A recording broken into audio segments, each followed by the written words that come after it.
When those two bikers cornered the woman in the worn jacket at the diner counter, she seemed like just another helpless traveler. But upon hearing her firm tone of voice and noticing the scar discreetly hidden by invisible metals, their blood ran cold. The diner sat along an empty stretch of highway. Its windows reflected a neon sign that buzzed with a dull hum. Inside, the stools at the counter had chipped paint. The floor was clean enough, but the old tiles showed scuff marks from countless boots. A clock on the wall clicked quietly. A few trucks were parked outside, visible through the wide front window. Their headlights were off, and no one seemed to be in a hurry. The place smelled like coffee, frying oil, and bacon grease that had settled into every surface. The overhead lights were dim but steady. It was late, and not many people were around. She pushed through the door, letting it swing behind her. She wore worn jeans and a light jacket. The jacket's collar was turned up to block the chill that seeped in when the door opened. She did not remove it. Her hands were empty, no bag, no visible insignia. She walked with even steps, calm and steady. Her posture was straight, but not rigid. She moved toward the counter and chose a stool near the center. From here, she could see the cook behind the open pass-through window, and the lone waiter wiping down a section of the counter. The woman was tired. She had spent weeks out at sea, working long hours without a break. Her ship was docked at a nearby port. She had come ashore to handle paperwork and a few meetings. She had one night off before returning. In a few hours, she would need to be back on the vessel, ready to move on with her duties. For now, she just wanted a meal. She wanted to sit in peace, have some hot coffee, and try to let her shoulders relax for a moment. She tapped a finger lightly on the countertop, waiting for the waiter to notice. He was a thin man in a wrinkled shirt, probably working the overnight shift for minimum pay. He looked up, nodded, and approached. "Coffee?" he asked, not unfriendly, but not overly cheerful. "Yeah, coffee," she said. Her voice was low and even. "And maybe a piece of pie." He nodded again. "Sure thing," he said. He stepped to the coffee urn, poured a fresh cup, and placed it in front of her. He asked if she wanted sugar or cream. She said sugar, no cream. He slid a small bowl of sugar packets her way. Then he ducked into the back, presumably to cut a slice of pie. She looked around again. A couple of truck drivers sat in a booth near the window. They were eating sandwiches and nursing sodas. They did not pay her any attention. A single traveler, a woman in her 50s, sat at another booth, reading a newspaper. Her suitcase rested on the seat beside her. She seemed absorbed in the headlines, glancing up only to sip from a mug of tea. The diner's quiet suited the visitor at the counter. She preferred not to talk too much. She did not want to explain who she was or what she did. She reached for the sugar, tore open a packet, and stirred it into her coffee. She took a careful sip. It was strong and a bit bitter, but warm. After weeks of ship coffee, this tasted almost pleasant. She let it settle in her stomach, hoping it would help her stay alert for just a while longer. The pie arrived. It looked like apple pie, with a soft crust and a bit of steam rising from the filling. She thanked the waiter and took a bite. It was sweet and hot. She focused on chewing and nothing else. There was a faint buzz from the clock. It showed a time well past midnight. She had only a few hours before she needed to be back on her ship. She had reports to finish and a briefing to prepare.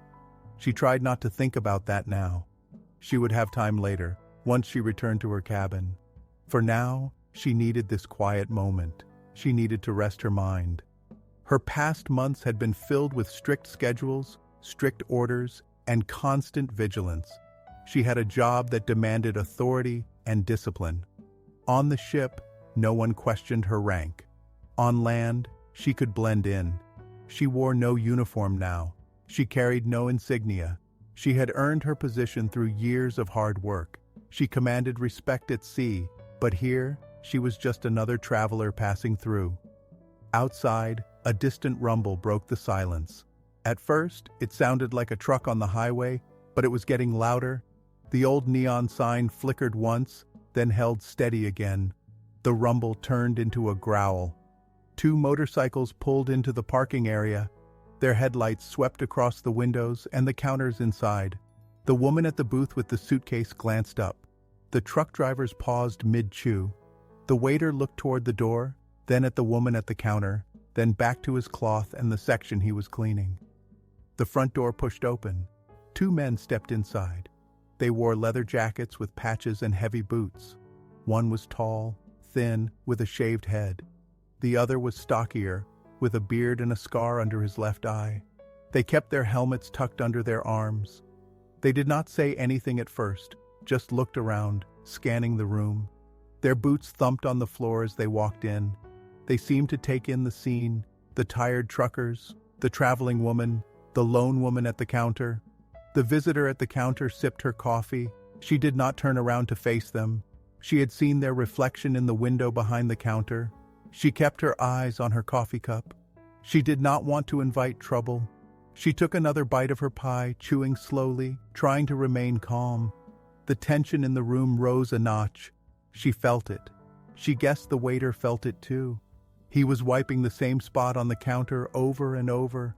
The tall, thin man walked over to the jukebox, tapped a few buttons, and frowned when he found it out of order.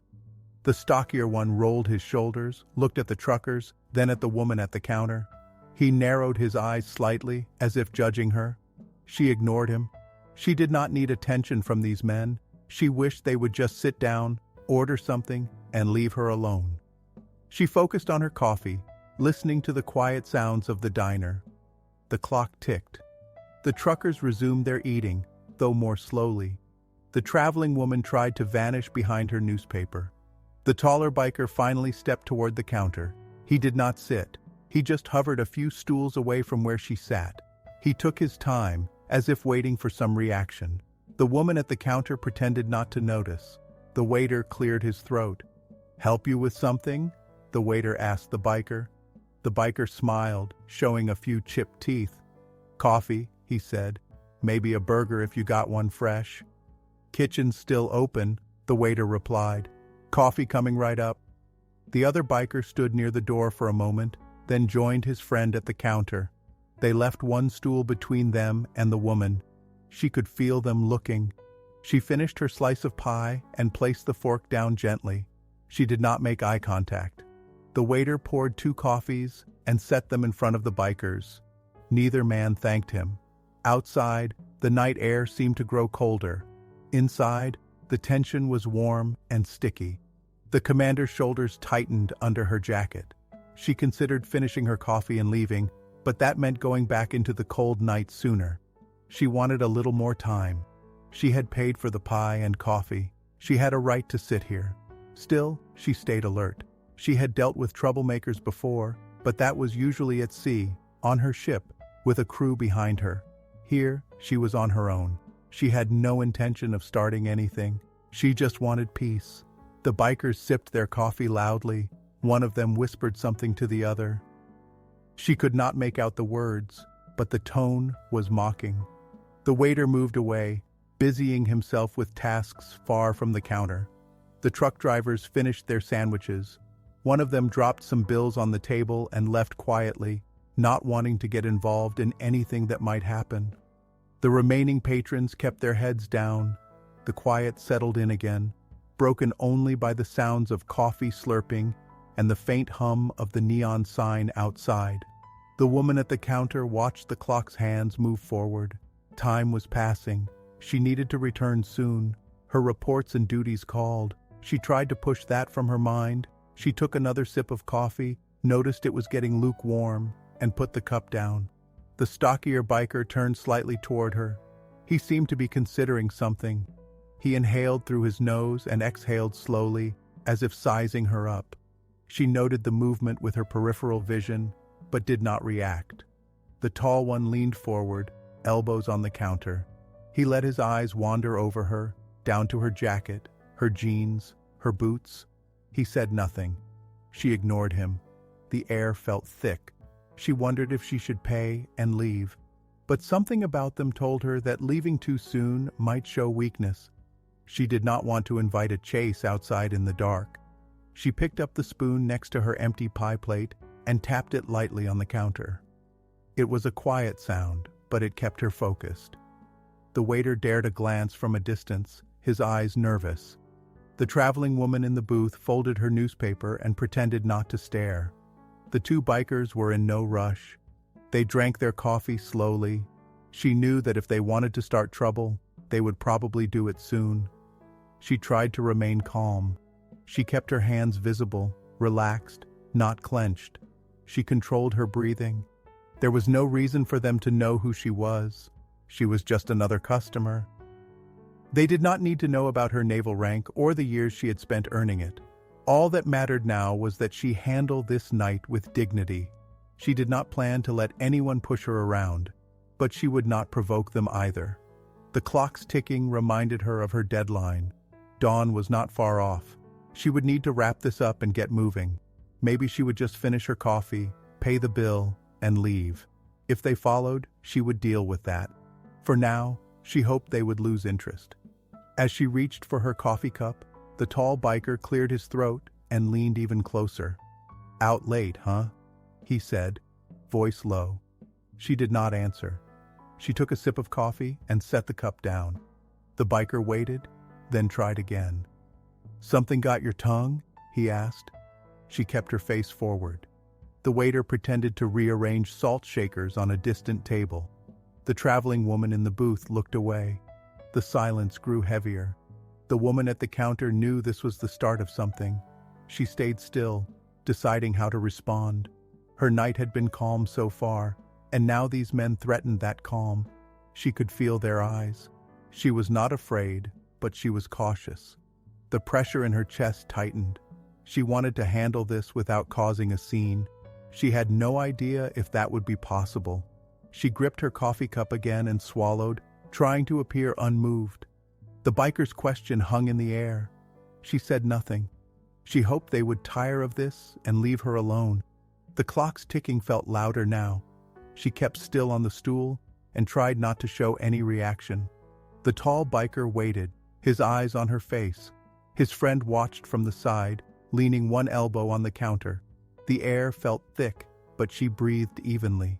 She remembered her coffee, took another small sip, and set the cup down again. She could feel her own heartbeat. "Hey," the taller man said, "I'm talking to you. You got ears?" He spoke louder now, drawing the attention of the remaining customers. She glanced at him, just a quick look, then faced forward again.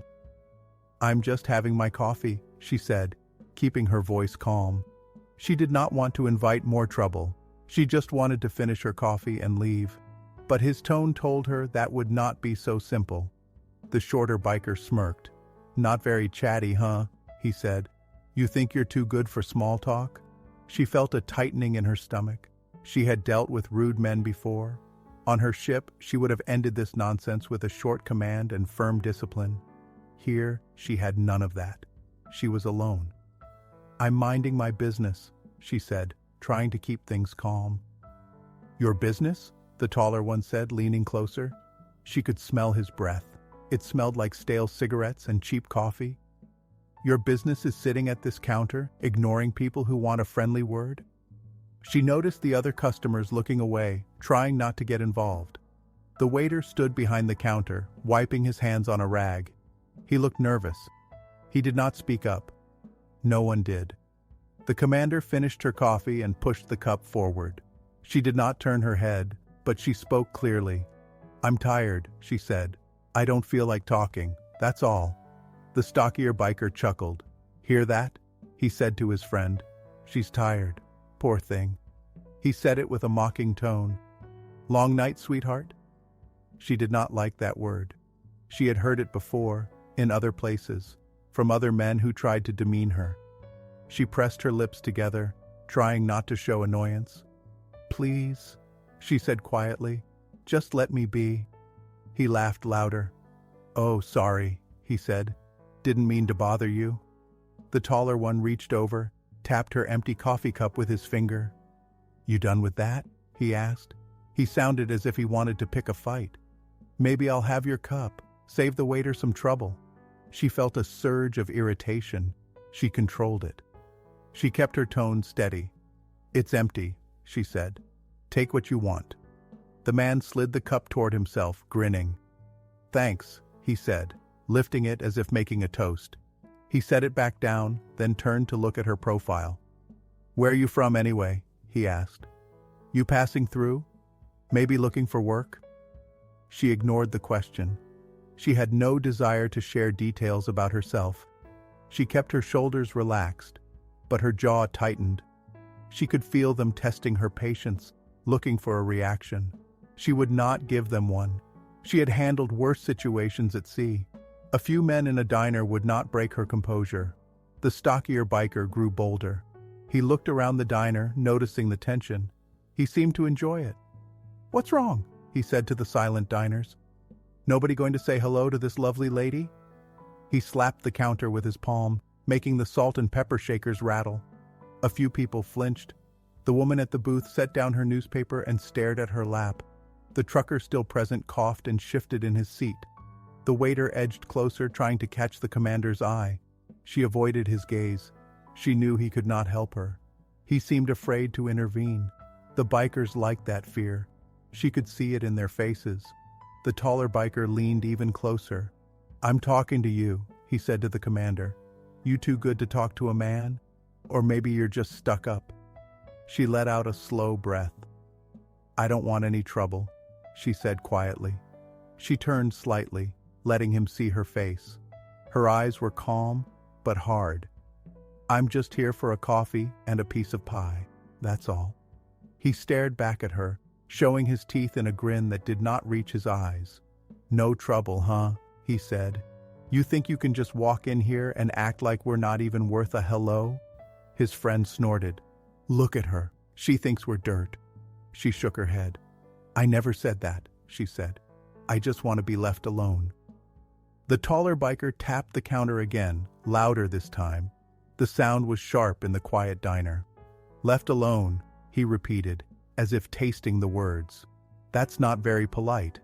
The stockier one took a sip of his coffee, made a face as if it tasted bad, and pushed it aside. Crappy coffee, he said to the waiter, who pretended not to hear. Then he turned to the commander. You know, maybe if you smiled or said something nice, we'd leave you be, but you're acting real stuck up. She wanted to roll her eyes, but she kept her face neutral. She knew how these men worked. They wanted a reaction. They wanted fear or anger or something that would give them an excuse. She would not hand it to them. I'm tired, she said again. I'm not interested in talking. That's it. The taller biker nudged his friend. Hear that? He said. She's too tired for conversation. He looked at her clothes, taking in the worn jeans and the light jacket. What's under that jacket? He asked suddenly. Hiding something? She kept her tone steady. No, she said. Just my shirt. He nodded slowly, as if doubting her. Take it off, he said. You look hot. Might help you relax. She did not flinch. No, she said flatly. His grin faded. He seemed disappointed that she did not get angry or frightened. He tried another angle. What if I insist? He said. His voice dropped. You know, maybe you need someone to loosen you up. His friend chuckled softly. The commander felt her hand tense on her thigh. She looked at the clock. The night was moving along. She had less time than she wanted. She had to end this, but how? I'm not doing that, she said calmly. You can ask all you want. It's not happening. She spoke in a low, firm voice. She made sure to keep eye contact now, letting him see that she was not backing down. He tapped his fingers on the counter again, then reached out and slid her empty coffee cup back toward her. You know, he said, I don't like people who ignore me. The stockier one leaned closer too, boxing her in on the other side. Yeah, he said. Not nice to ignore a friendly greeting. She knew this was going in circles. She had to find a way out. She considered just standing up and walking out. But would they follow her outside? That might be worse. She risked a quick glance around the diner. Nobody met her eyes. She was on her own. She would have to use her own voice and body language to stand her ground. I heard you, she said, and I replied. I said I want to be left alone. That's me not ignoring you. That's me asking you to respect my space." The taller biker's eyes narrowed. "Respect?" he repeated. "Big word. You got a fancy education or something?" She just stared at him. "I know what I want," she said. "I want to finish my time here without trouble." He laughed, but the sound was forced. He wanted a bigger reaction. He wanted fear. He nudged her coffee cup, almost knocking it over. "You got a mouth on you," he said, "but you don't know who you're talking to." She did not rise to the bait. She kept her voice quiet. "I don't know you," she said, "and I don't need to." The stockier biker shifted on the stool. He seemed irritated now. "Hey, I asked a simple question," he said.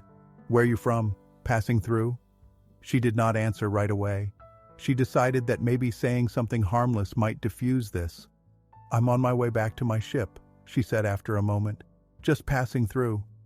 She gave no details. She tried to sound casual. "Ship?" the taller one asked, skeptical. "What are you, some kind of sailor?" "Something like that," she said, keeping it vague. The stocky one frowned. "A woman sailor," he said, as if testing the idea. "Never seen many of those." She shrugged. "Times change." They both looked at her more closely. Maybe they saw her calm posture, her steady eyes. Maybe they noticed something disciplined in her tone. They did not laugh this time. They seemed more curious now, as if they sensed they were not dealing with a frightened traveler. The taller biker tapped his chin. "You serious?" he said. "You in the Navy or something?" She did not want to say more. "I don't want trouble," she repeated. "I'm just a traveler." He turned to his friend, muttered something under his breath. The other man nodded. They both seemed to reconsider their approach. The diner remained quiet. The clock ticked. The woman at the booth tried to leave quietly, sliding out and heading to the cashier to pay. The stockier biker grunted, leaned back, and spoke louder. "So, you're a traveler," he said. "Travelers pay respect around here. They don't act like they own the place." She exhaled slowly. "I haven't disrespected anyone," she said. "I came in, ordered coffee and pie, and sat quietly." He ignored her words. "Maybe you need to learn some manners," he said. He reached out as if to touch her sleeve. She moved her arm away, just a slight shift. The taller biker watched, then smirked. "She's feisty," he said quietly. "Maybe we should show her some local hospitality." The waiter took a step forward, opened his mouth as if to say something but closed it again. He looked at the commander, looked at the bikers, and backed up. He began wiping the counter in slow circles again. The trucker in the booth stood up, frowning, but did not move closer. He seemed unsure whether to get involved. The commander knew she had to maintain control of herself. If she gave them anger, they might push harder. If she showed fear, they might pounce. She kept her eyes steady, her voice low and even. "I said I don't want trouble," she repeated. "I'm asking you to leave me alone. That's fair." The taller biker gave a short laugh.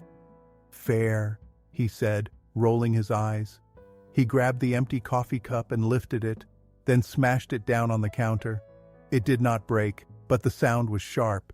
It made her flinch slightly, though she tried to hide it. The stockier man watched her reaction. "Oh, did we scare you?" he asked, leaning closer, his tone mocking. "You look a little jumpy now." She swallowed, keeping her jaw tight. "Stop," she said firmly. "I'm not interested in this game." They both stared at her. The tension grew. She looked at the clock again. Time was passing, and she was trapped in this standoff. She wondered how this would end. She wondered if anyone in the diner would help if these men escalated things further. She suspected they would not.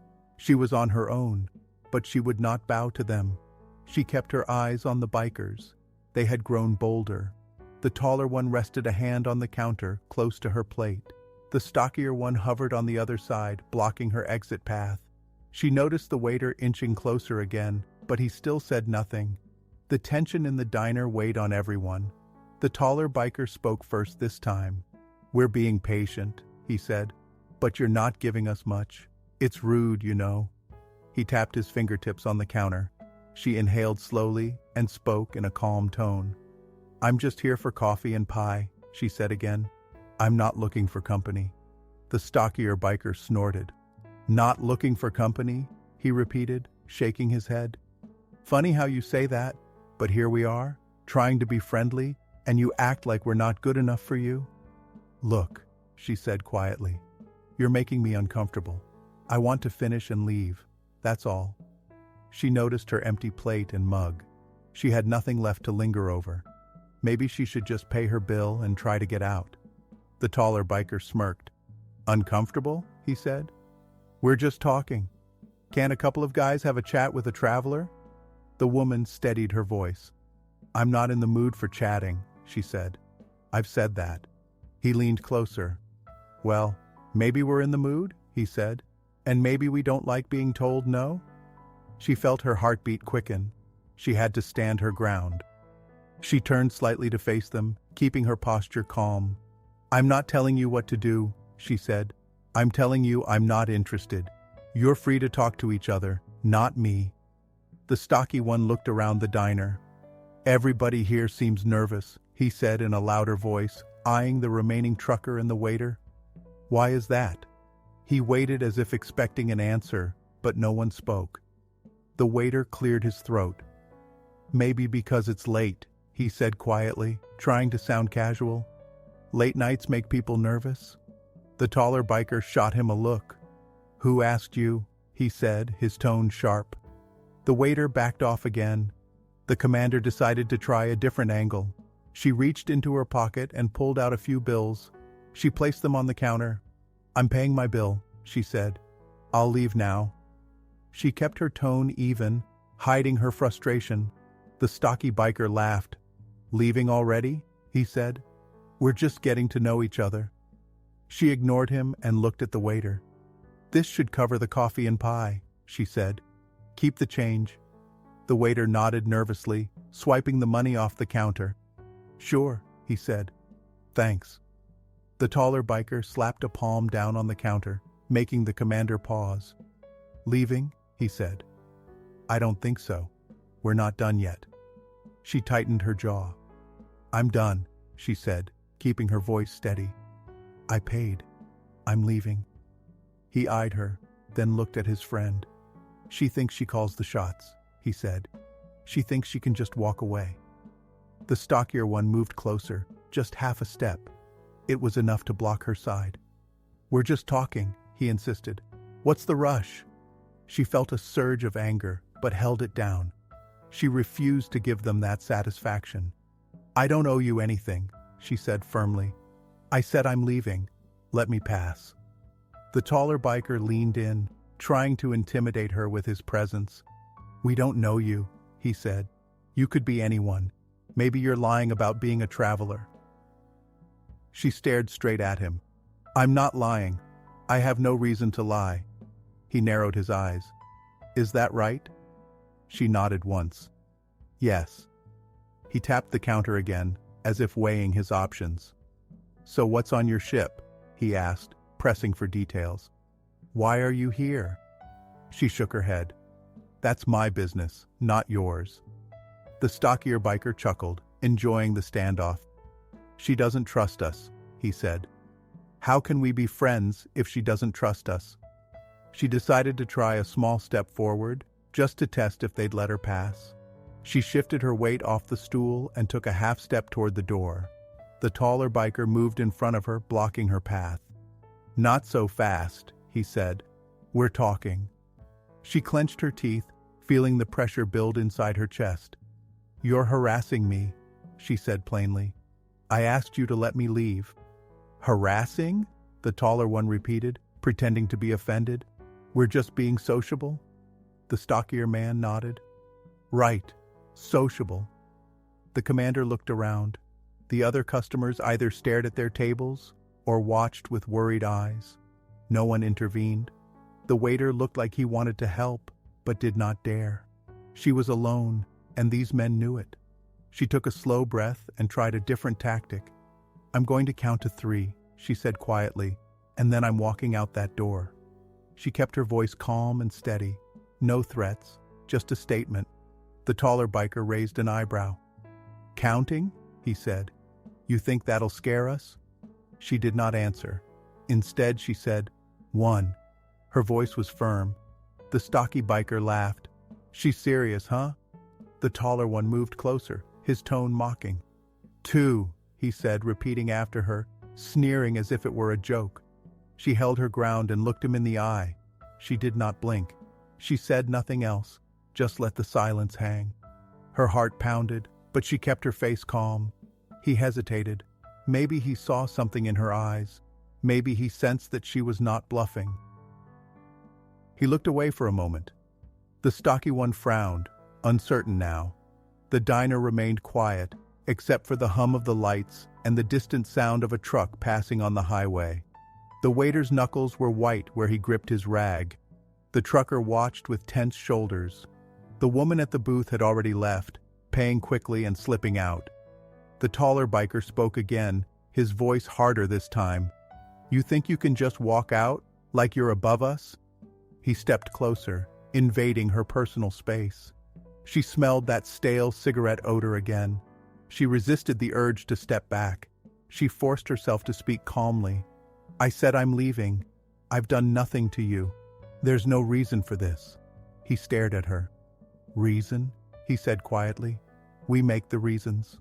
The stocky biker reached over and picked up a spoon from the counter, holding it as if it were a toy. He ran his thumb over its handle, eyes on her face. You know, he said, people who don't show respect here learn lessons. She felt the pressure rise behind her eyes.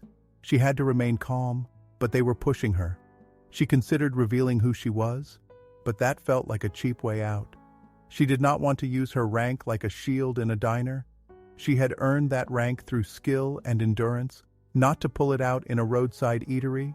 Still, she had to do something. The waiter cleared his throat again. Hey guys, he said, trying to sound casual. She paid her bill. Maybe let her go. The taller biker turned to glare at him. You got a problem? He snapped. The waiter stepped back again. No problem, he said quietly, looking down. Just saying. The commander saw no help coming from there. She returned her focus to the bikers. They were testing her. She had to stand firm. She lifted her chin slightly and spoke in a low, controlled voice. I am leaving, she said. You can step aside, or I'll walk around you. Either way, I'm done talking. The taller biker smirked, as if amused by her boldness. Walk around us? He said. That's cute. You think you can just do that? She said nothing, just held his gaze. He stared back, his eyes narrowing. After a few seconds, he looked at his friend. The stocky biker shrugged, as if unsure what to do next. They had expected her to show fear, to beg, maybe to break down. She had not. She remained steady, her voice calm, her eyes clear. The taller biker tapped the spoon on the counter, once, twice, then tossed it aside. You're a tough one, he said. I wonder if that's real or just an act. She did not respond. He shifted his stance. You know, I've seen people talk big and then fold when things get messy. He took a step closer, so close she could see the tiny scars on his knuckles. Are you going to fold? She kept her voice low. I don't want trouble, she repeated. But I'm leaving now. He paused, surprised that she repeated the same line without faltering. The stocky biker glanced at the clock on the wall, then at the door. Maybe he was thinking about the time, or about who might walk in next. The diner felt like a stage where everyone waited for the next move. The taller man inhaled sharply. Fine, he said, as if making a decision. Go ahead, walk out. He stepped aside, but only half a step. The path to the door was still partly blocked by the stocky one. She did not move yet. She sensed a trick. She remained still, her muscles tense. Move, she said, looking at the stocky biker. Out of my way. He rolled his shoulders. You're getting pushy, he said. How about you say please? She clenched her jaw. I asked nicely before, she said. Now I'm telling you. Move. He regarded her silently. Then he made a low, rumbling sound like a quiet laugh. He did not step aside. The commander felt a chill run down her spine. This was not going to be easy. They were not giving her a clear way out. They wanted her to break. Her time was running short. She could not linger here all night. The taller biker smiled again, as if enjoying the standstill. He looked at her from head to toe. "You got nerve," he said quietly. "But nerve isn't always enough." The waiter stood by, silent and pale. The trucker looked as if he might say something, but he stayed seated. No one rushed to help. This moment felt frozen in place. The commander considered her options. She could try to push past them, but that might start a fight. She could try to talk again, but words were failing. She glanced at the clock. Dawn was not far off. She had to get back to her ship. She had responsibilities, a role to fulfill. Letting these men delay her any longer put her obligations at risk. Yet here she was, trapped in a diner by two men who enjoyed tormenting strangers. She felt anger building, but also a grim determination. If they thought she would cower, they were mistaken. She had stood up to worse than this. She could hold her ground, no matter how long it took. The taller biker's eyes flicked to the clock as well. He knew time was passing. He knew she felt the pressure. That seemed to amuse him. "Not leaving after all?" he asked softly. She did not answer. She just stared at him, letting him see that she was not afraid to look him in the eye. She would not run. She would not break. She did not move from her spot. The taller biker blocked her way. The stocky one stood close, still holding a spoon. She could sense their frustration. They wanted her to lose her calm. They wanted to see her beg or show fear. She refused to give them that. She kept her voice steady. "Step aside," she said. "I'm leaving now." The taller biker shrugged. "We'll see," he said. He did not move. He seemed to enjoy testing her patience. His friend tapped the spoon on the counter, a soft, repetitive sound. The waiter stood behind the far end of the counter, shoulders tense. He cleared his throat, tried to speak. "Gentlemen," he said. "She paid her bill. Maybe let her pass." His voice shook a little. The taller biker turned to him. "Who asked you?" he said, his voice low. The waiter shrank back, silent again. A lone trucker in a booth watched this unfold. He shifted, then stood up. He looked at the two men by the counter. "Hey," he said, trying to sound firm. "Why not just let her go? She's done nothing to you." The stocky biker turned his head. "You want to get involved?" he asked. There was a warning in his tone. The trucker hesitated, then shook his head. "Just saying," he muttered. He sat back down, rubbing his face. He looked frustrated, but unwilling to push further. The commander noted this exchange. She understood the man's hesitation. He was alone too. She would not blame him. Still, she wished that someone had the courage to help. She clenched her jaw and focused on the bikers again. "Listen," she said. "I'm giving you one last chance to step aside." The taller biker scoffed. "Or what?" he asked. "You think you're in charge?"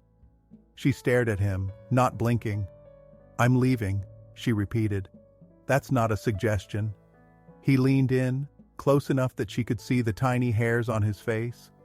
"You're not scaring anyone," he said. "You're just some woman out late. Nobody here will lift a finger to help you if things go bad." The stocky one nodded, tapping the spoon harder. "That's right," he said. "You're alone here." She felt her heart beating faster, but she kept her breathing steady.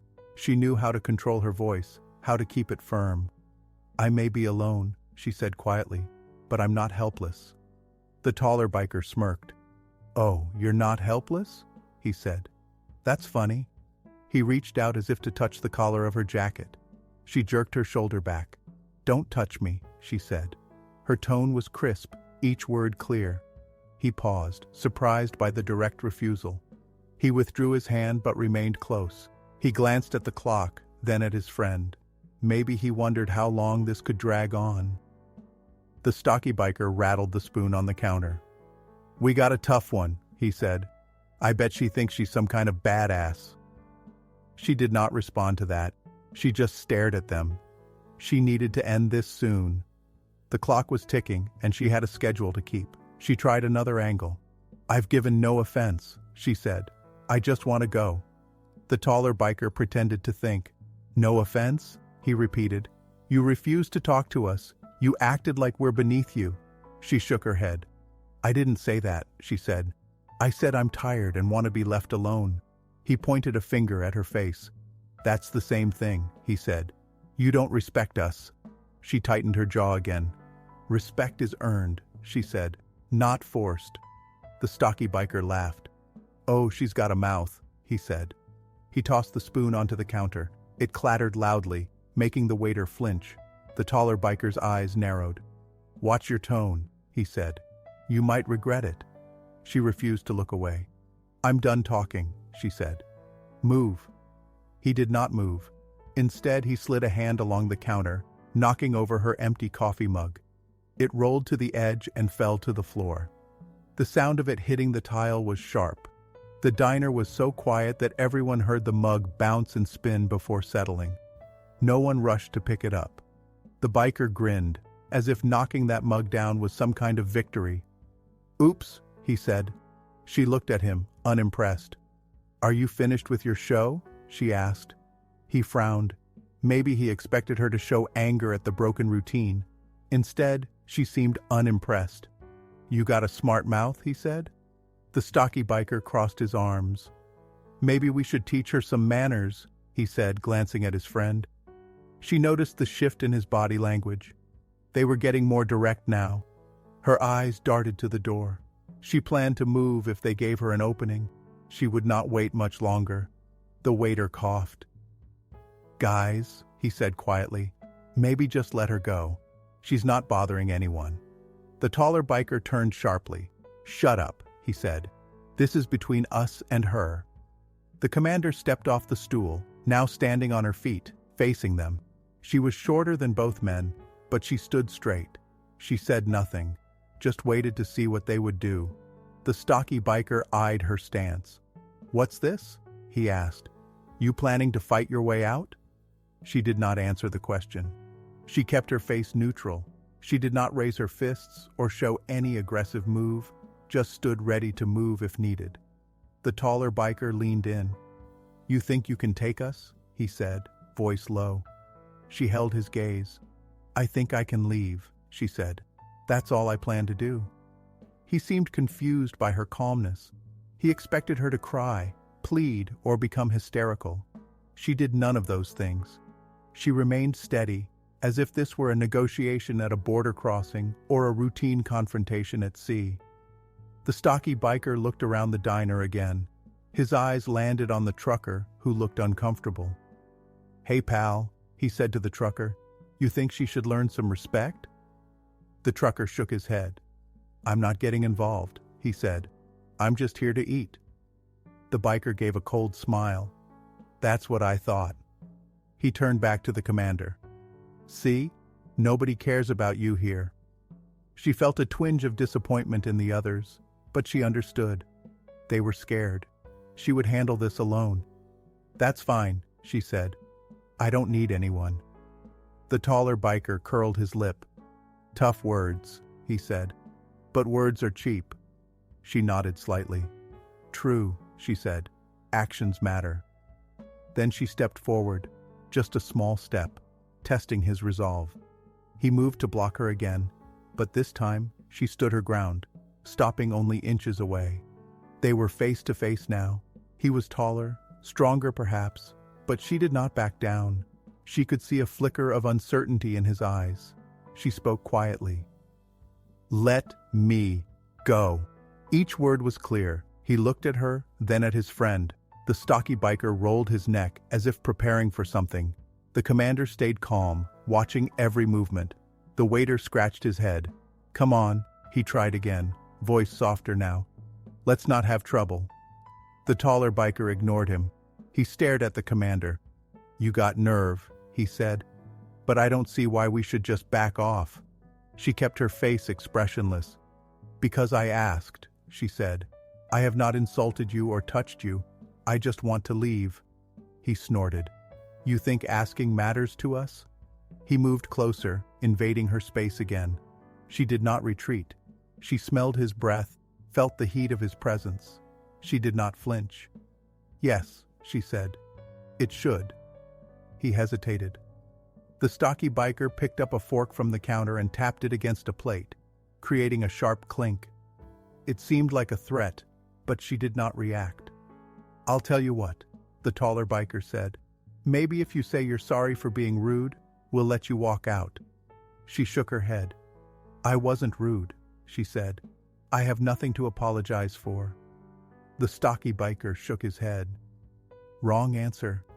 The taller man gripped the edge of the counter, knuckles white. You're a stubborn one, he said. That's not wise. She did not break eye contact. I don't need your advice, she said calmly. Step aside. He clenched his jaw. For a moment, he did nothing, just stared. Then he reached toward the sugar dispenser, picked it up, and held it in his hand. He weighed it as if considering using it as a weapon. She watched every movement, her muscles tensed, ready to react if he tried anything. The stocky biker watched her closely. If she tries something, we put her down, he said to his friend. She's asking for it. The taller biker nodded, holding the sugar dispenser. She thinks she's tough, he said. Maybe we should show her she's not. The commander felt the pressure mounting. She had tried talking. She had tried remaining calm. They were not backing down. She felt sweat on her neck, but she kept her voice steady. This is your last chance, she said. Move. He raised an eyebrow. Or what? He challenged. She considered her words carefully. She did not want to escalate this, but they left her no choice. Or I move you, she said evenly. And we both know how that ends. They both stared at her, caught off guard by her sudden shift in tone. For the first time, she hinted at her own capability. She said it without shouting or showing panic. The taller biker tightened his grip on the sugar dispenser. The stocky one scoffed, trying to laugh it off, but there was a nervous edge to it now. The diner was silent, everyone watching. The clock ticked. Time was passing. She needed to end this soon. She would not start a fight, but if they forced her, she would not hesitate. The taller biker leaned in. We're supposed to be scared now? He asked, voice quieter than before. She held his gaze. I don't care if you're scared, she said. Just get out of my way. He hesitated again. The stocky biker looked less sure now. They were testing her, but not getting the results they wanted. The waiter wiped sweat from his forehead. He looked ready to duck behind the counter if anything started. The trucker watched with tense eyes, clenching his jaw. She stood there, solid as ever, waiting for their next move. The sugar dispenser shook slightly in the taller biker's hand. He glanced at it, then at her as if weighing his options. He exhaled, trying to maintain his tough act. You're making a mistake, he said. She did not respond. She just waited. She stood with her feet planted, facing the two men. They had not backed down, but they had not made a move yet. The sugar dispenser still rested in the taller biker's hand. The stocky one hovered close by, arms crossed, glaring at her. The waiter shifted behind the counter, trying to steady his breathing. The trucker at the booth leaned forward, fists clenched under the table. No one spoke. The taller biker tightened his grip on the sugar dispenser. You're pushing your luck, he said. I don't think you know who you're dealing with. She kept her voice calm. I don't care who you are, she said. I'm leaving. Now. He tilted his head slightly. So that's it? He asked. You think you can just walk out after all this? She nodded once. Yes, she said. That's exactly what I think. The stocky biker stepped closer, his shoulder almost touching hers. He tried to loom over her. You talk big, he said, but you haven't proven anything. She turned her head slightly to face him. I don't need to prove anything, she said. I just need to leave. He grunted, not satisfied with that answer. He looked at his friend. She's got no respect, he said quietly, as if discussing a fact. The taller biker shifted his weight from one foot to the other. He seemed uncertain now. The tension had not broken, but it had not escalated into actual violence yet. He tested her gaze again, looking for a hint of fear. He found none. "Why are you so calm?" he asked, narrowing his eyes. "Most people would be begging or apologizing by now." She shrugged. "I don't beg," she said, "and I have nothing to apologize for." The stocky biker let out a short laugh. "She's something else," he said, scratching his chin. He was trying to find a weakness in her composure. She noticed the time on the clock. Dawn would come soon. She needed to finish this. She forced the issue. "Move," she said firmly, "or I'll move you." "I don't want to do that." The taller biker's nostrils flared. "You threatening us?" he asked. She shook her head. "No," she said. "I'm giving you a choice. Step aside." He hesitated, looking at the sugar dispenser in his hand. He placed it back on the counter slowly, making sure she saw the move. The taller one finally took a small step back, just enough to give her a bit of room. But the stocky biker still blocked part of the way. She turned to him. "You too," she said. "Move." He did not budge. He crossed his arms tighter. "Why should I?" he asked. "Because I asked," she said. "Because I paid my bill, and I want to go. Because I've been patient." He curled his lip. "Patient?" he said. "You call this patient?" She nodded. "Yes. I haven't raised my hand to you, haven't insulted you. I just want to walk out." The stocky man glanced around the diner. Everyone avoided his eyes. The place felt tense and quiet. He might have realized this could turn bad for him and his friend if it dragged on. Maybe someone would call the police. Maybe another customer would step in. He did not know her background. She could be anyone. He shifted his stance. "What's so important you gotta leave so soon?" he asked, stalling for time. She did not want to reveal details. "I have responsibilities," she said simply. "Deadlines. I can't waste time here." The taller biker snorted softly. "Deadlines," he repeated, as if amused by the idea. But he did not advance again. He seemed to sense that something about her was different. She waited, keeping her posture straight, eyes steady. She had learned long ago that showing uncertainty only fed bullies. She refused to show any weakness. The stocky biker rubbed the back of his neck. "If we let you go," he said slowly, "you'll just walk out and never think of us again, right? Like we're nothing." She met his gaze. "Yes," she said. "I'll leave and forget you.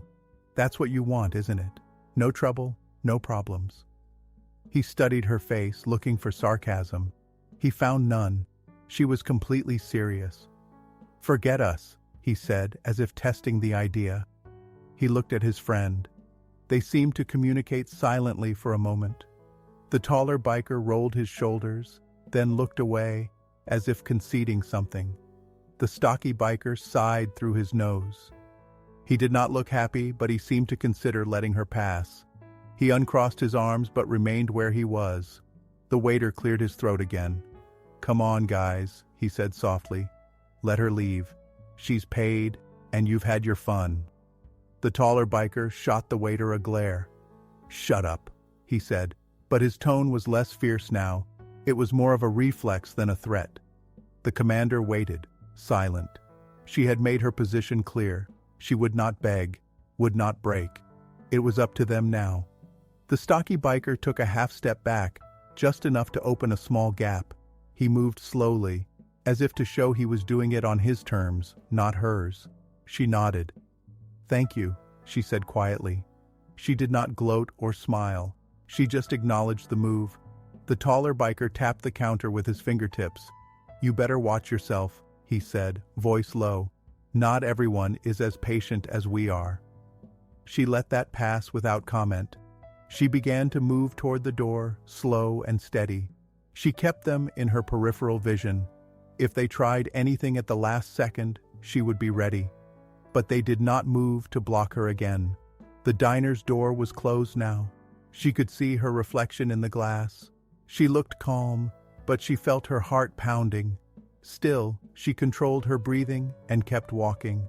As she reached the door, the stocky biker called out, "Hey!" She paused, turning slightly, not fully. She kept one hand near the door handle. "What?" she asked, her voice neutral. He rubbed his chin. "You really some kind of sailor?" he asked, curiosity edging his tone. She took a moment before answering. "Yes," she said simply. He narrowed his eyes, as if trying to picture her in uniform.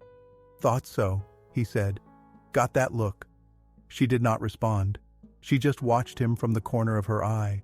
The taller biker looked annoyed by the exchange. "Let her go," he muttered to his friend. The stocky man shrugged and stepped back another inch, making it clear he would not stop her. She turned back to the door and pushed it open. The cool night air hit her face. She did not look back. Behind her, inside the diner, the tension began to ease. The waiter let out a breath he had been holding. The trucker sat up straighter, relieved. The bikers remained by the counter, watching her leave, unsure how to feel about the encounter. They had not won the way they wanted. Outside, the parking lot was quiet. Her footsteps on the pavement were firm and steady. She headed toward the direction of the port. She still had hours before dawn, but now she was free to return to her ship. She would finish her reports, attend her duties, and maintain the order she valued so much. The night air cleared her mind. She had managed to stand her ground without revealing who she was or resorting to violence. She felt the tightness in her muscles slowly releasing. She breathed in and out, carefully, focusing on each step forward. No one followed her outside. She glanced back once from a distance to make sure the bikers stayed inside. She saw their silhouettes through the diner's window. They seemed to be arguing quietly, perhaps questioning what just happened. She did not care. They were no longer her problem. She walked on. The road was mostly empty at this hour. A few trucks passed by on the highway. The neon lights of the diner grew distant behind her. She checked the time and adjusted her pace. She had enough time to make it back to the ship before sunrise. She would not be late. As she moved farther away, the events of the diner lingered in her mind. She wished it had never happened, but it was over now. She had been tested, and she had not broken. She could live with that. She would carry on. She walked away from the diner, keeping her steps steady. The sound of her boots on the asphalt was the only noise. She moved toward the empty stretch of road leading back to the port. She wanted to forget the confrontation and focus on getting back to her ship. After a few steps, she reached into her jacket pocket, searching for a folded document. She felt only the lining. She checked the other pocket. Nothing. She stopped and patted her jeans pockets. Still nothing. She remembered that she had placed some important notes on the diner counter when she paid. She must have left them behind. She stood there, facing the quiet highway. The port was in one direction, the diner behind her. The notes contained details she needed before boarding her ship again. She could not leave them. She would have to go back inside. She turned and walked toward the diner again. Her mind was calm. She would retrieve her notes and leave quietly. She hoped the bikers would ignore her return. Maybe they had lost interest. Maybe they had settled back into their coffee. She quickened her pace, wanting to get this done fast. The diner's neon sign buzzed softly as she approached. She could see the silhouettes of the two men still inside. They were standing near the counter, talking to each other. The waiter was behind the counter again. The trucker sat in his booth, shifting restlessly. The atmosphere looked tense, even from outside. She pushed the door open and stepped in. The smell of coffee and greasy food surrounded her again. The bikers turned their heads when they heard the door. They saw her re-enter and narrowed their eyes. The waiter stiffened, surprised by her return. The trucker glanced at her, then back at his plate. She walked straight to the counter. She spotted her folded papers on the corner, where the waiter had moved them. She reached out and picked them up, careful and slow. She avoided sudden moves. The diner felt heavier now, as if her return had unsettled everyone. The taller biker took a step toward her. "Back so soon?" he asked, voice low.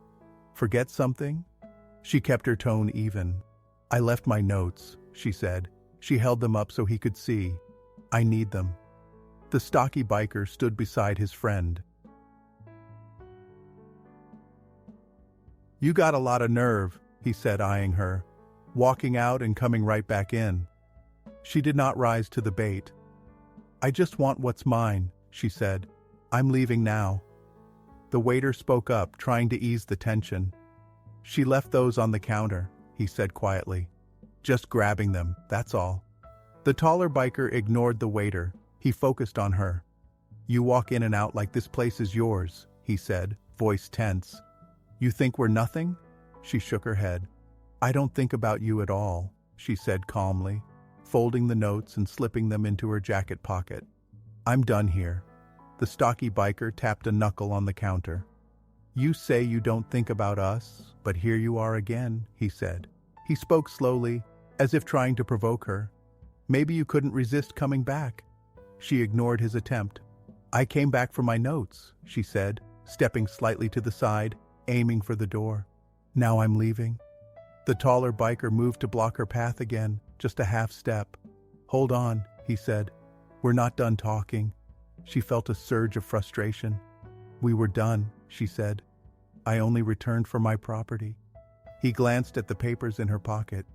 "What's so important about those notes?" he asked. "You run back in here just for a piece of paper?" She did not want to explain. "They matter to me," she said. "That's all you need to know." The stocky biker crossed his arms. "Tell us what they are," he said, "or maybe we'll take a look ourselves." She clenched her teeth. "You will not touch them," she said, voice firm. The taller biker smirked. "Oh, is that right?" he said. "You think you can stop us?" She considered the risk. If they tried to grab the notes, she would have to defend herself. She did not want this to get physical. She took a slow breath. "Don't do this," she said. "I'm leaving." The waiter dared to speak again. "She paid already," he said. "She's got no reason to stay." The stocky biker ignored him and stepped closer to her. He eyed her jacket pocket. "Let's see what's so special," he said, reaching out a hand. She stepped back, raising her left arm slightly, palm out, a clear sign for him to stop. "Back off," she said. Her voice was steady, but louder now. She looked him in the eye. "Don't touch me." He hesitated, hand still raised. The taller biker watched closely, as if waiting to see how she would react. The trucker in the booth stood up, looking uneasy. The waiter froze, rag in hand. The stocky man lowered his hand, but he did not step away. He tried a different angle. "You keep acting tough," he said quietly, "but you came back alone. No one here will back you up." She let her gaze shift to the trucker, then to the waiter. Both looked nervous, but neither seemed willing to fight. She understood. They did not want trouble. She was alone, as before, but that did not change her approach. "I don't need anyone to back me up," she said. "Just let me leave." The taller biker spoke again, voice dripping with false curiosity. "What are you, some kind of secret agent?" he asked sarcastically. "Why are those notes so important?" She refused to answer. "That's none of your business." The stocky biker grinned without warmth. "Everything in this diner is our business," he said. "We run this place how we want." She narrowed her eyes. "You don't run me," she said. "You don't tell me what to do." He stepped closer again, violating her personal space. "Maybe we should," he said, voice low. "Maybe we need to teach you a lesson this time." She felt her pulse quicken. They were pushing harder now. She had no time for more games. The deadline for her return to the ship was nearing. She could not let these men delay her longer. If they tried to lay a hand on her, she would have to act. The taller biker reached out toward her jacket pocket. "Show us what's inside," he said. It was not a request. It was a demand. She slapped his hand away, a quick His hand was not yet on her notes, so it was a minimal act of defense.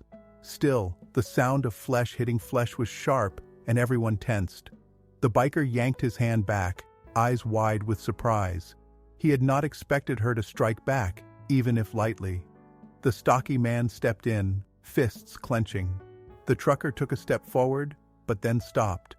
The waiter backed up, bumping into a stack of plates. She held her stance. "Don't touch me," she repeated. Her voice was calm, but unmistakably firm. "I warned you." The taller biker looked at his friend, anger mixing with confusion. They had expected her to be timid, to cave under pressure. Instead, she met their attempt with a direct response. He rubbed his hand, glaring at her. The stocky one snarled, "You'll regret that." She knew this was a turning point. If they lunged at her, she would have to defend herself more aggressively. She weighed her options. She could try to talk them down again, but they seemed past that point. She could reveal her rank and position, but that felt wrong. She did not want to use her authority in a civilian setting like a trump card. Still, she might have no choice. The taller biker stepped forward, fists at his sides.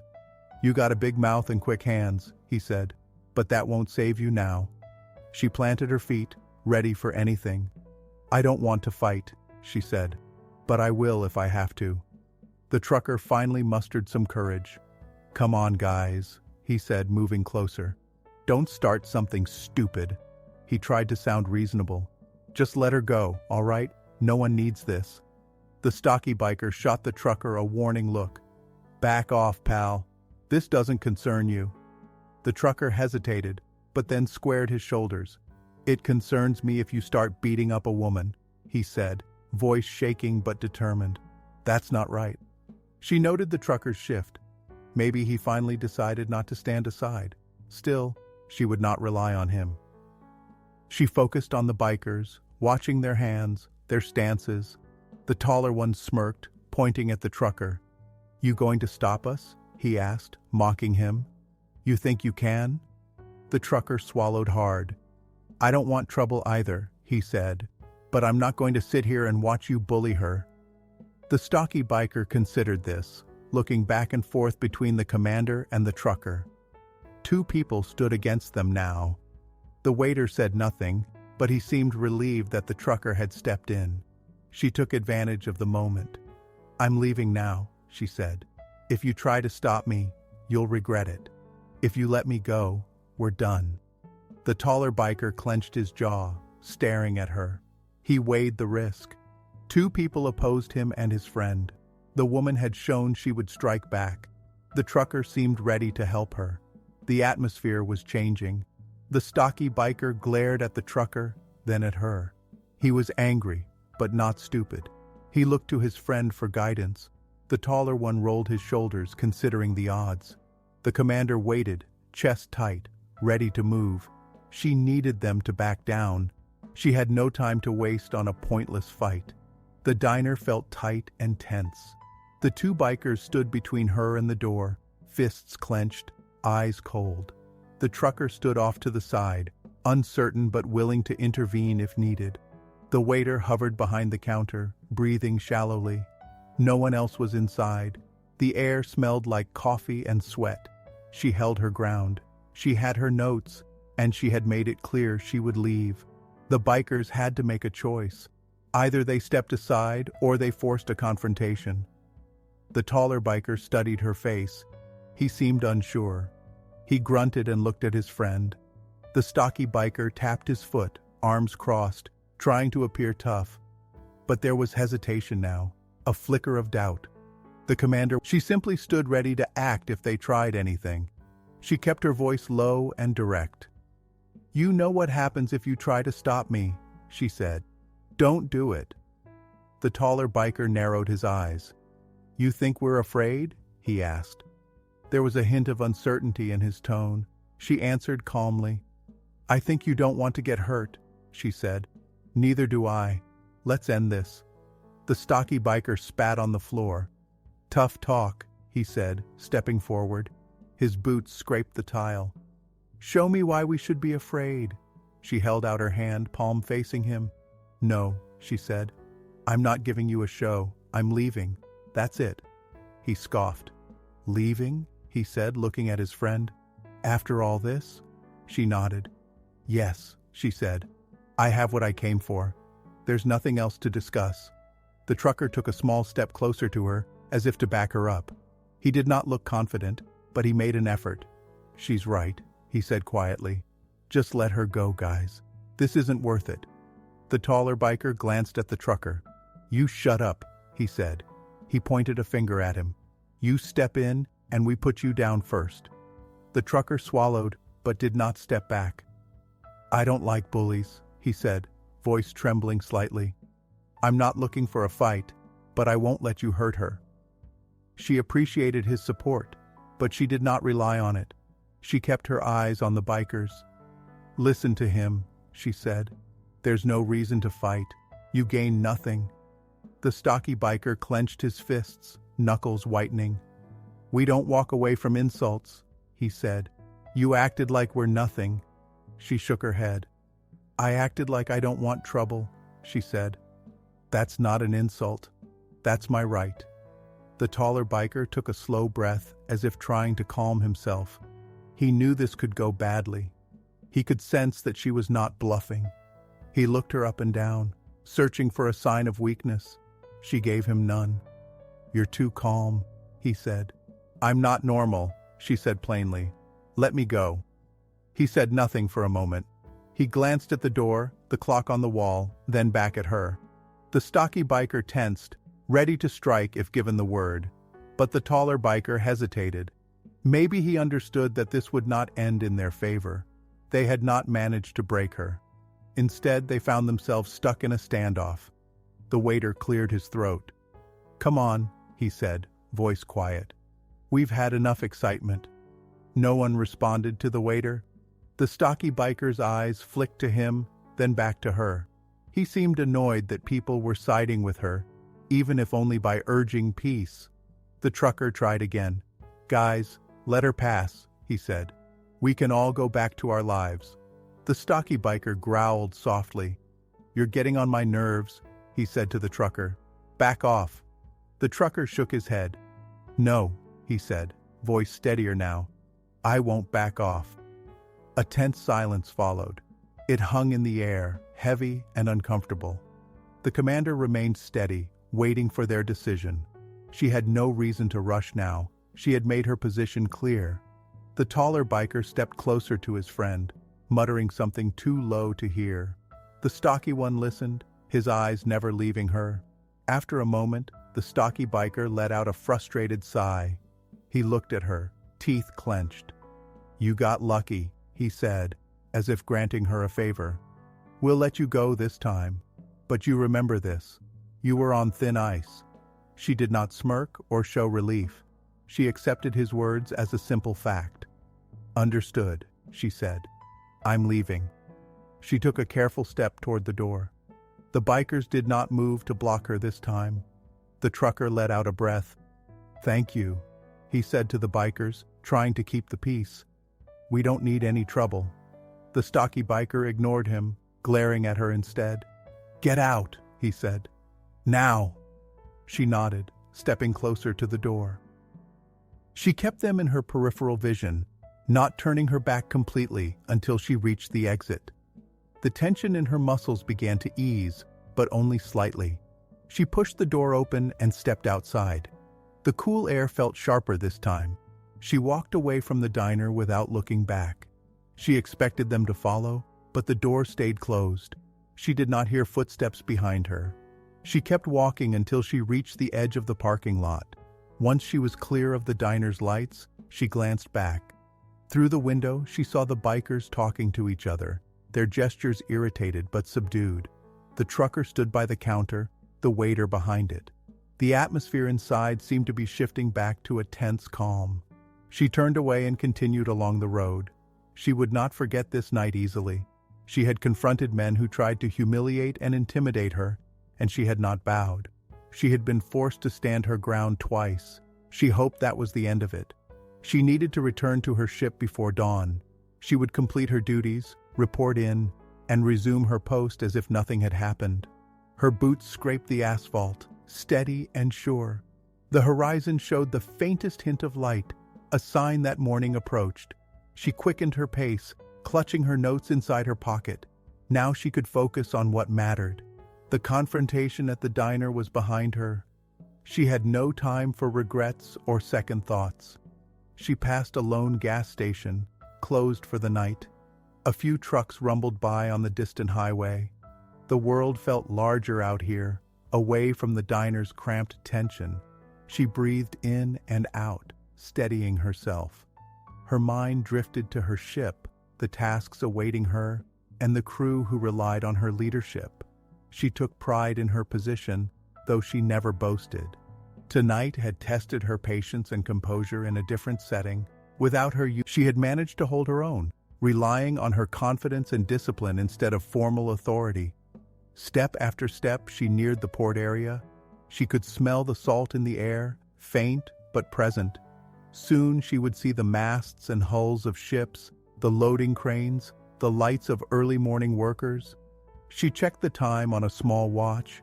She had enough time to return without being late.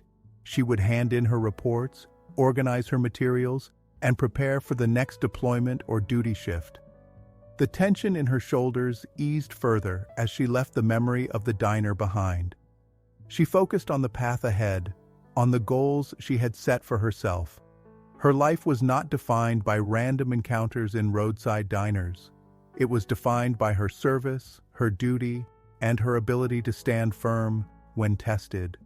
She allowed herself a final thought about the bikers. They had challenged her, but in the end, they let her pass. Maybe they learned something, maybe not. It did not matter. She had not yielded. She had not resorted to revealing her rank or using brute force. She had stood her ground and walked away intact. The faint light in the sky grew a bit brighter. The port would come into view soon. She would board her ship and resume her role. The quiet rhythm of her footsteps reassured her that everything was as it should be. The night, with all its tension, would fade into a memory. She carried on, determined, focused, and calm. She continued along the quiet road, moving steadily toward the port. The sky grew lighter, and the distant shapes of cranes and docked ships became visible. She walked at a firm pace, holding her notes in her pocket. She knew exactly what she had to do once she reached her ship. There were reports to finalize and a briefing to deliver before departure. Her shoulders felt tense from the events at the diner, but the open air helped her relax. She focused on the simple actions, walking, breathing, checking her watch. She had left the diner behind. The bikers stayed inside, still angry but unwilling to follow. She no longer thought about them. They were part of a closed chapter now. She had won the confrontation without breaking her discipline or resorting to violence. A truck rumbled by on the main road, its engine loud in the early morning stillness. She ignored it, concentrating on her path. The road surface was uneven in places, and she watched her step. The air smelled faintly of salt and industrial fuel, a sign that she neared the docks. Soon, she would be among familiar surroundings. Soon, she would see her crew again. She adjusted the collar of her jacket. The notes in her pocket were secure. They contained information about ship movements, cargo details, and personnel updates. She needed them to complete her official duties. Leaving them behind would have caused delays and complications. She was glad she remembered them in time, even though it forced her back into the diner. She thought about her brother for a moment. He had served in difficult missions on the ocean, facing dangers that took his life. She had never fully let go of that memory. It remained in her mind, a fact that shaped her sense of responsibility and caution. She did not linger on it now. She had tasks ahead, and she would handle them calmly, as always. Another vehicle passed, a car this time, its headlights still on. She kept walking. The pavement ended near a chain-link fence that separated the port area from the road. She found a small pedestrian gate and slipped through, showing a pass card she carried inside her jacket. The security guard on duty gave her a nod and did not ask questions. He recognized her face.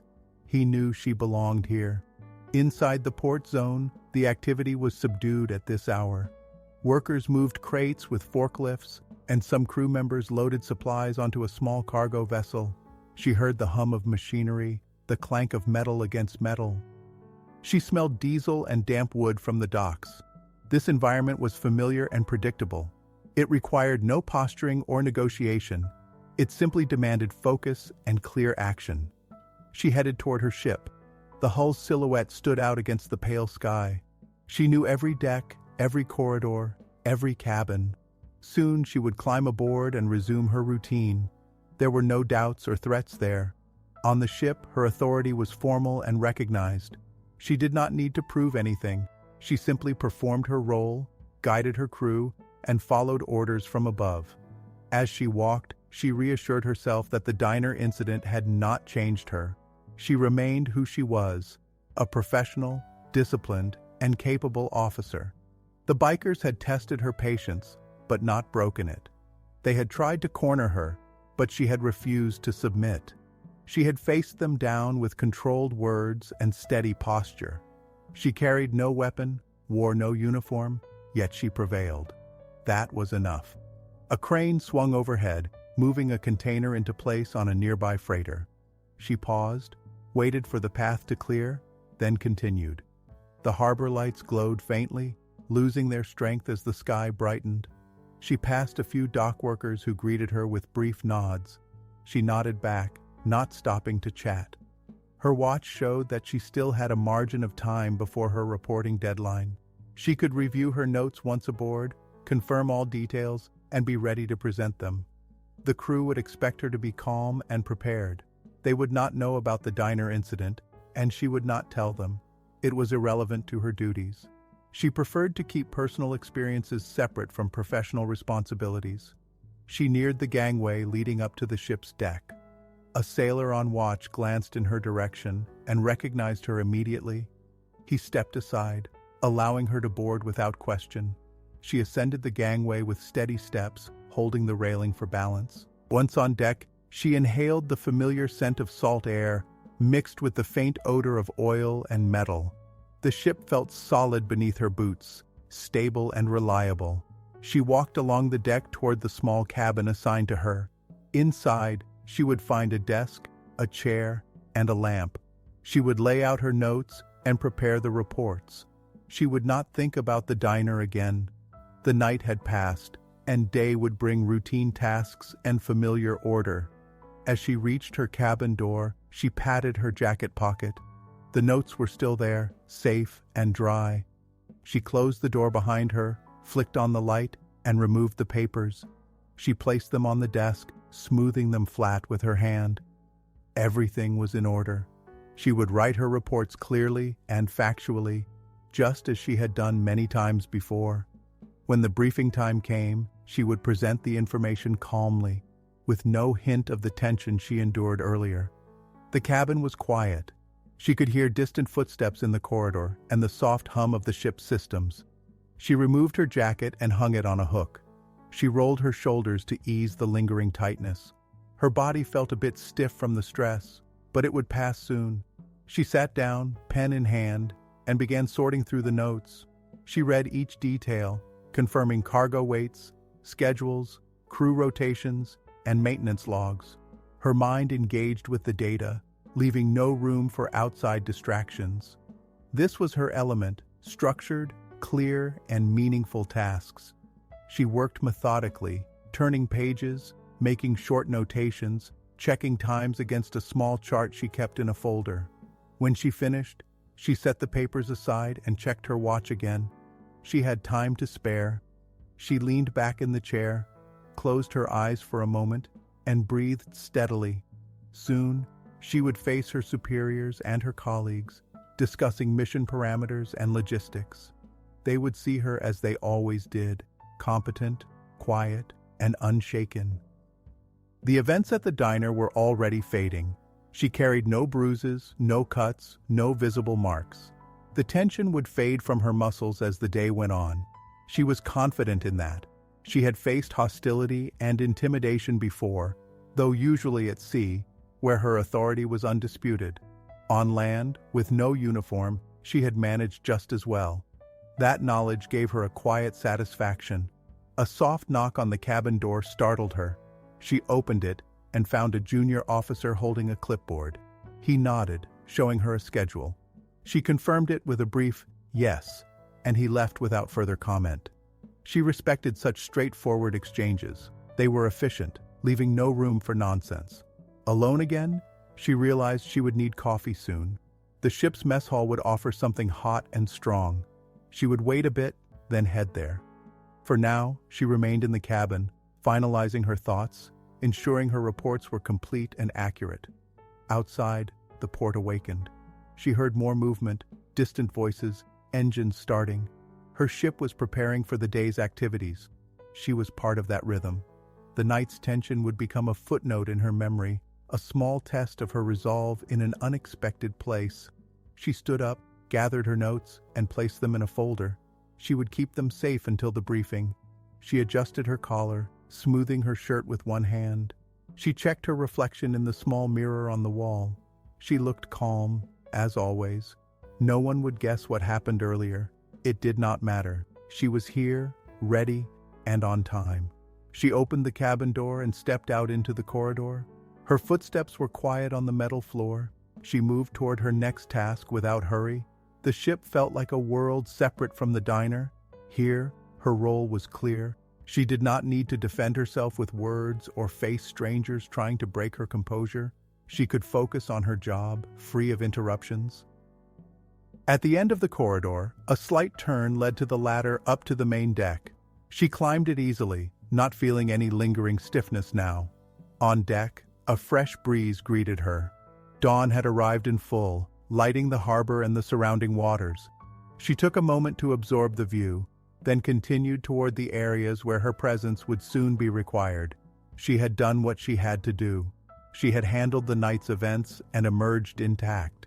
She felt ready for whatever came next. She stood on the deck as the morning sun rose above the port. She checked her watch, noting the time. The briefing would start soon. She turned toward a hatch that led below deck, where the briefing room was located. She moved at a steady pace, boots firm against the metal surface. A few crew members passed by, nodding politely. She nodded back. No one asked where she had been or why she returned so early. They trusted her to appear when needed, ready and prepared. She reached the hatch, opened it, and descended the ladder into the ship's interior. The sound of distant machinery hummed through the walls. The corridor was narrow, but well lit. She walked with purpose, holding her folder under one arm. At the end of the corridor was a door marked with a simple sign. Inside was a small room with a table, chairs, and a wall chart displaying routes and schedules. 2 officers were already there, reviewing documents. They acknowledged her with brief nods. She took a seat at the table and opened her folder. Her notes were in order, ready for reference. More officers entered quietly, taking their places. There was no need for chatter. Everyone knew their tasks. She waited calmly, hands folded on the table, eyes on the papers before her. The commanding officer arrived. He was a senior figure with a steady gaze and a calm demeanor. He greeted the room with a curt nod and took his seat at the head of the table. He glanced around, satisfied to see everyone present and prepared. The briefing began at once. They discussed the day's schedule, the upcoming movements of the ship, and the tasks assigned to each department. The conversation was direct and factual. No one wasted words. When her turn came, she presented the data she had retrieved from her notes. She spoke in a clear voice, stating times, locations, and required actions without hesitation. The other officers listened, asked a few short questions, and accepted her answers. After the briefing ended, the officers dispersed to handle their duties. She stayed behind for a moment, organizing her papers and ensuring everything was properly noted. The commanding officer approached her. "Good work," he said quietly. "Everything in order?" She nodded. "Yes, sir," she said. "All set." He gave her a slight nod and left. She followed soon after, moving through the corridors with purposeful steps. She knew where she needed to be next and what she had to do. There were no uncertainties here. She respected the clarity of the ship's routines.